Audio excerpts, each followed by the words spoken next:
My name is Nina. I had just started working at St. Mercy Hospital, a small, aging building on the outskirts of the city. The locals said the hospital had a long history, stories of patients who vanished, whispers of lights that flickered in empty corridors, and nurses who disappeared without warning. I didn't believe in any of it. Not yet. The first night was quiet. The corridors smelled of antiseptic and old wood, the fluorescent lights flickering intermittently. My responsibilities were simple: check vitals, assist patients, and keep the ward organized. But there was one rule everyone repeated with unusual seriousness: never enter Ward 7 after midnight. Curiosity gnawed at me. The hospital's map showed Ward 7 at the far end of the East Wing, isolated and locked most of the time. Patients there were old, frail, and prone to restlessness. The night passed uneventfully until I noticed a faint light under the door of Ward 7 around 1:30 a.m. I hesitated, heart racing. A soft humming echoed from within, a tune I couldn't place, but somehow familiar. My instincts screamed to leave, yet my curiosity drew me forward. Slowly, I opened the door.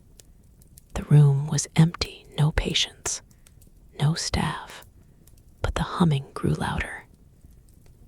In the center of the room stood a figure, a woman in a nurse's uniform, pale as moonlight, her face hidden beneath the shadows of her cap.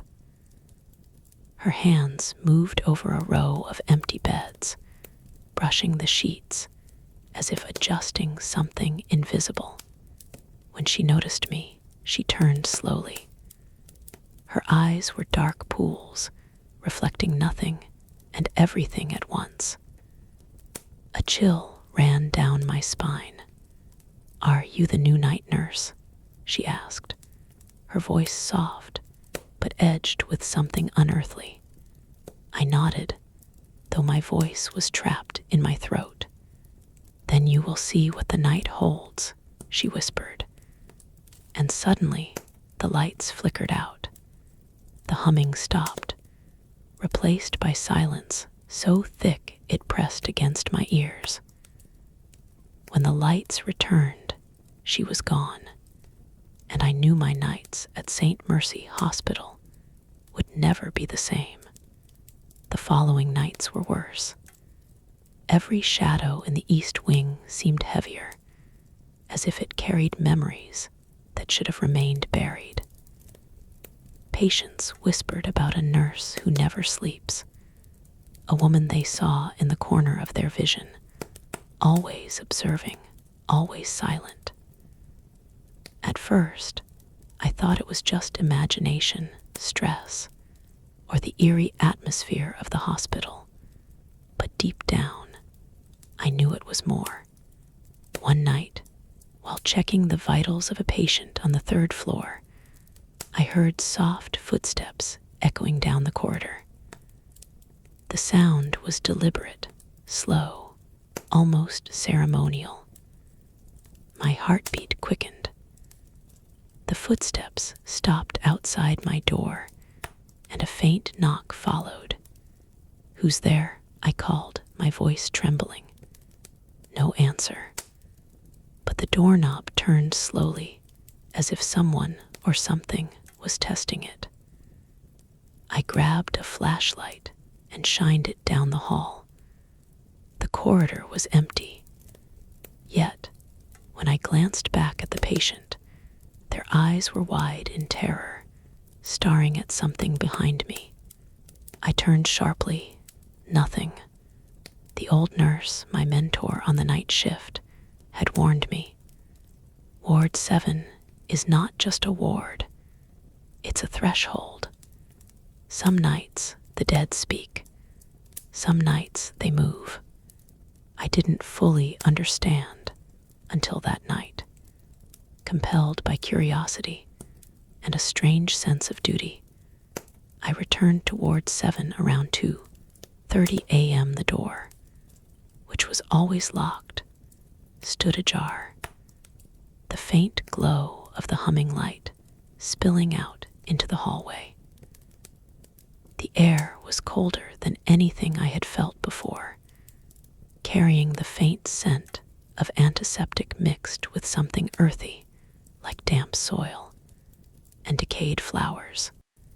Inside, the room was empty again, or so it seemed. My eyes were drawn to the beds, each perfectly made, the sheets glimmering unnaturally under the dim light. Then I saw her, the night nurse, pale, impossibly still, moving from bed to bed with meticulous care, as though invisible patients lay beneath the sheets. When she noticed me, she stopped.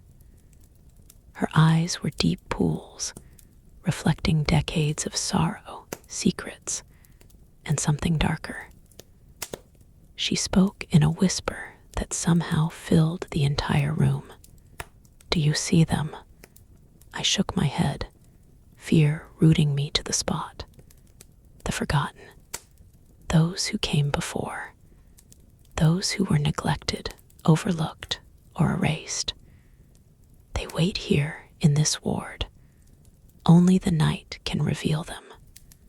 Only the night nurse can guide them. The humming began again, louder this time, resonating through the floor and walls. The shadows on the ceiling stretched and twisted, forming vague human shapes, faces, hands, pleading for recognition.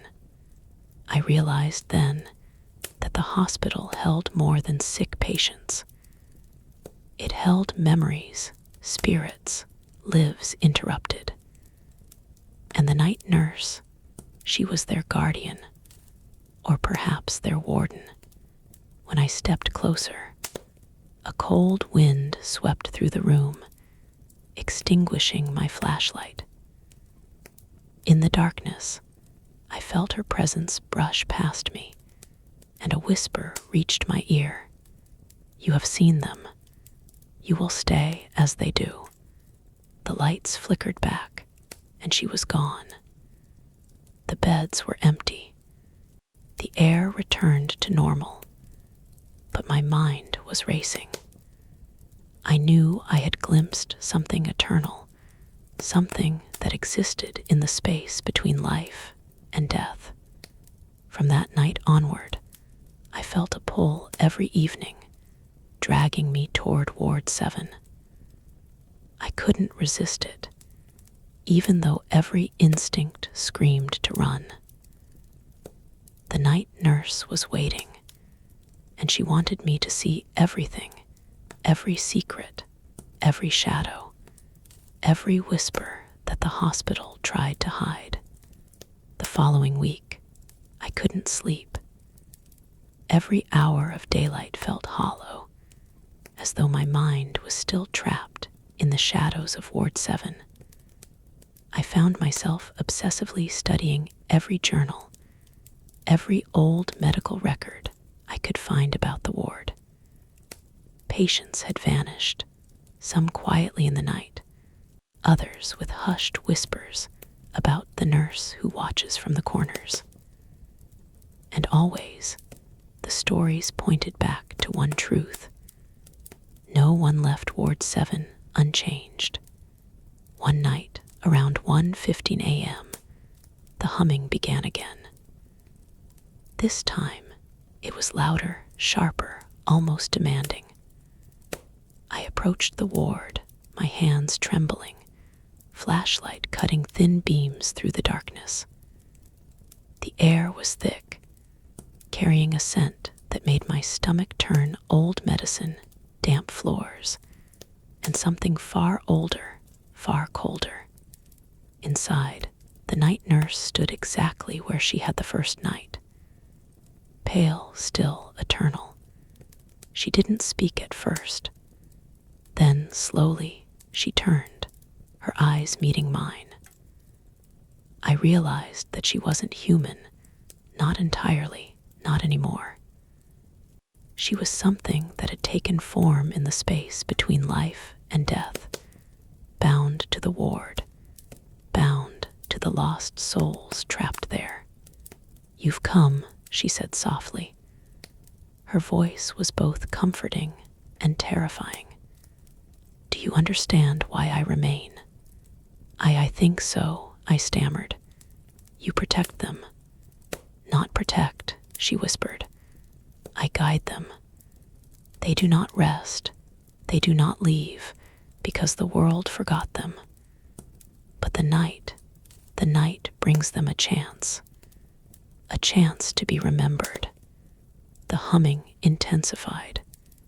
Shapes began forming above the beds, transparent figures, drifting slowly, some reaching for the nurse, some turning their faces toward me.